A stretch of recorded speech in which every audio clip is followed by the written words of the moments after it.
दोस्तों स्वागत है माय यूट्यूब चैनल बालाजी में। शुरू करते हैं प्राचीन भारत का नेक्स्ट नेक्स्ट दूसरी क्लास विदेशी विवरण।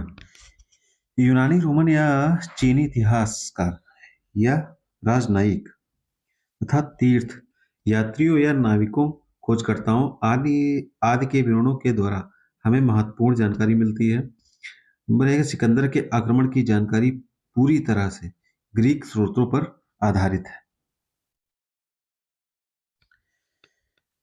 मेगस्थनीज की इंडिका नामक पुस्तक मौर्य काल के बारे में जानकारी प्रदान करती है। नेक्स्ट है भारत और रोमन साम्राज्य के बीच व्यापार संतुलन का वर्णन प्लिनी के नेचुरल हिस्ट्री से प्राप्त होता है। इस यात्रियों का उस समय के राजाओं के स्वागत किया और उन्होंने लगभग हर उस पहलू के बारे में लिखा जो उन्होंने वहां देखा था, जैसे वास्तुकला, सामाजिक विभाजन, धार्मिक और सांस्कृतिक प्रथाएं आदि। अब ये तालिका है। यूनानी लेखक हेरोडोट्स, इन्होंने हेरोडोट्स नामक पुस्तक की रचना की। इन्हें इतिहास का पिता कहा जाता है। मेगस्थनीज, ये सेल्यूकस के राजदूत के रूप में चंद्रगुप्त मौर्य के दरबार में आया था। इन्होंने इंडिका की रचना की। स्ट्रैबो, इन्होंने मेगस्थनीज के विवरण को काल्पनिक माना है। टालमी, इन्होंने अपनी पुस्तक जियोग्राफी में प्राचीन भारतीय भूगोल व वाणिज्य की जानकारी दी है। चीनी लेखक, ये हो गए यूनानी लेखक। अब है चीनी लेखक फाह्यान, 399 से 414 ईस्वी पूर्व। यह चंद्रगुप्त द्वितीय के शासनकाल में भारत आया। इनकी रचना फोगोजी है। इसमें भारत के सामाजिक, आर्थिक व धार्मिक स्थिति का विवरण है। हेनसांग 629 ईसा से 645 ईसा पूर्व भी आए हैं। ये हर्षवर्धन के समय भारत आए थे। इनकी रचना सी यू की है। इत्सिंग, इन्होंने प्रसिद्ध बौद्ध भिक्षुओं की आत्मकथाएं लिखी और नालंदा एवं विक्रमशिला विश्वविद्यालय का वर्णन किया है। चाउ जू कुआं, इन्होंने चीनी अरबी व्यापारी का विवरण दिया था। अब रोमन लेखक प्लिनी, इन्होंने अपनी रचना नेचुरल हिस्ट्री में भारत और इटली के बीच होने वाले व्यापारिक संबंधों का विवरण दिया है।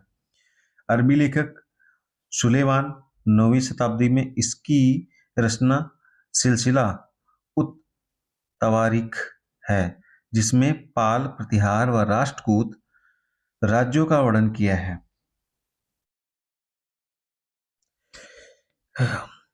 अल-बिलादुरी 9वीं शताब्दी में आए हैं। इनकी रचना फतुहल बुल्दान थी। इसमें भारत पर अरब आक्रमणों का विवरण दिया गया है। अलम सूदी, इसकी रचना महयल जहान थी। इसमें इन्होंने प्रतिहार, पाल, राष्ट्रकूट नरेशों के मध्य स्वाभाविक शत्रुता एवं राजनीतिक प्रतिस्पर्धा का वर्णन किया था। अलबरूनी, ये गणितज्ञ एवं ज्योतिषविद थे।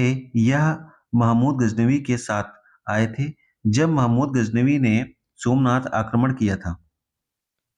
प्राचीन भारतीय इतिहास के आधुनिक लेखक सर विलियम जोन्स ने 1789 ईस्वी में अभिज्ञान शकुंतलम का अंग्रेजी में अनुवाद कराया था।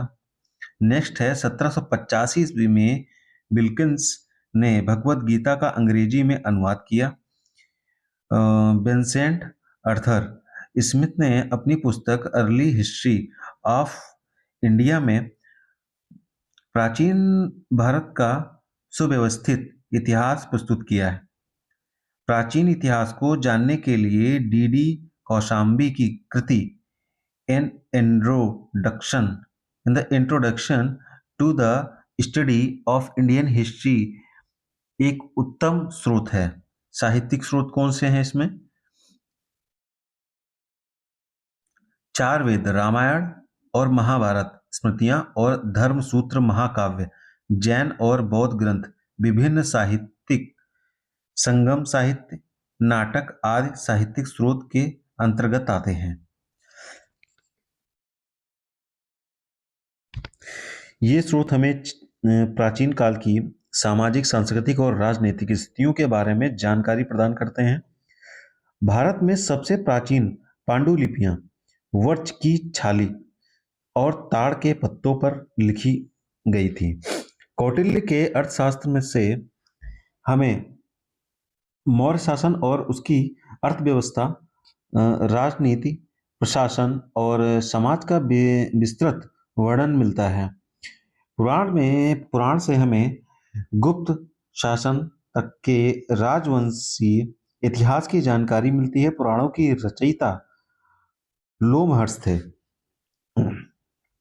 नेक्स्ट है रामायण एवं महाभारत में हमें भारत की संस्कृति एवं सभ्यता, प्रशासनिक व्यवस्था आदि के बारे में जानकारी प्राप्त होती है।